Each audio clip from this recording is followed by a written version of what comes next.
The chemical fallout from the destruction of an asteroid that was headed toward Earth turns all cold-blooded creatures, including snails and frogs, into massive, violent monsters. Joel Dawson, a teenager, gets separated from his girlfriend Aimee during the Fairfield evacuation, but he vows to find her. He witnesses his parents' deaths as the leg of a monster crushes their car. Joel, who is now 24 years old, lives in one of several underground bunkers known as colonies, after 7 years. With the exception of him, the other survivors have fallen in love while battling monsters and gathering supplies. Joel's job is as a cook because he has a reputation for freezing in hazardous situations.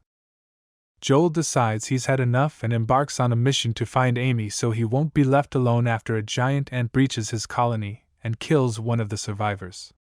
They fear he won't make it, but the other survivors give him a crossbow and a map. A stray dog named Boy, who follows Joel on his journey and warns him about poisonous berries and other dangers, saves Joel from a giant toad monster attack as he passes through the suburbs.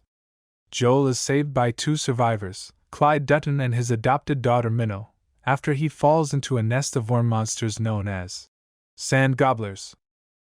They're moving north into the mountains, where there should be fewer monsters due to the cooler climate and higher altitude. Joel learns from them some fundamental survival skills, like fighting, spotting danger, and locating food.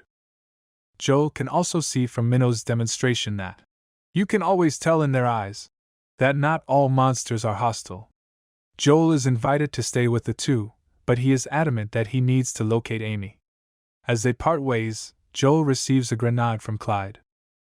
Joel heads west, and a gigantic centipede monster attacks Boy. Joel freezes, but in the end, he pulls off a crossbow kill, sparing Boy. While taking refuge in a deserted motel, they come across Mav-1S, a damaged robot. Joel uses Mav-1's radio to briefly contact Aimee before her battery runs out. Through her, he finds out that new survivors have arrived at her colony, and she promises to guide them to safety. Joel and Boy are attacked by a queen Sand-Gobbler the following day. The boy barks, revealing where they are hiding. Joel uses the grenade to kill the queen, but not before yelling at Boy for putting them in danger, which makes Boy flee. Joel is covered in poisonous leeches and begins to have hallucinations due to their venom after swimming across a river. Before being saved, he takes a few leaves in his mouth as an antidote. Joel awakens Aimee at last. She is the leader of an old survivors' colony on the beach, and they all rely on her. Joel is introduced to the new survivors, who are headed by Cap, a former sailor in the Royal Australian Navy who has succeeded in obtaining an outdated yacht. While everyone rejoices over their impending departure, Aimee admits she is happy to see Joel but isn't interested in a romantic relationship because she is still grieving the loss of a loved one. Joel makes the decision to go back to his colony and speaks with them over the radio, discovering that it has grown dangerous and that they too must depart soon. Joel receives some berries from Cap, which he knows are poisonous. He rushes to warn Aimee after realizing Cap cannot be trusted, but he is knocked out. Joel is tied up on the beach with Aimee and the rest of her colony. Cap admits that, in reality, he and his group are pirates who pillage colonies in search of supplies and food.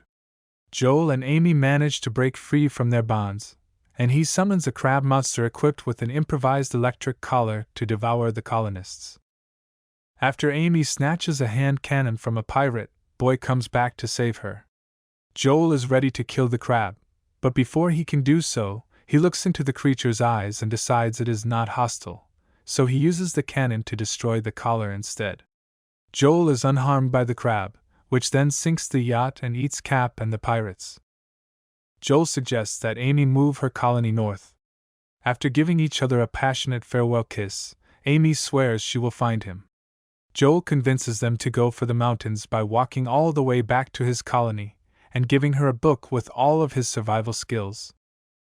Joel uses the radio to communicate with other colonies, sharing his experiences and getting them ready to depart as well. Joel's survival on the next journey is a concern for Clyde and Minnow, who are already in the mountains as everyone heads north.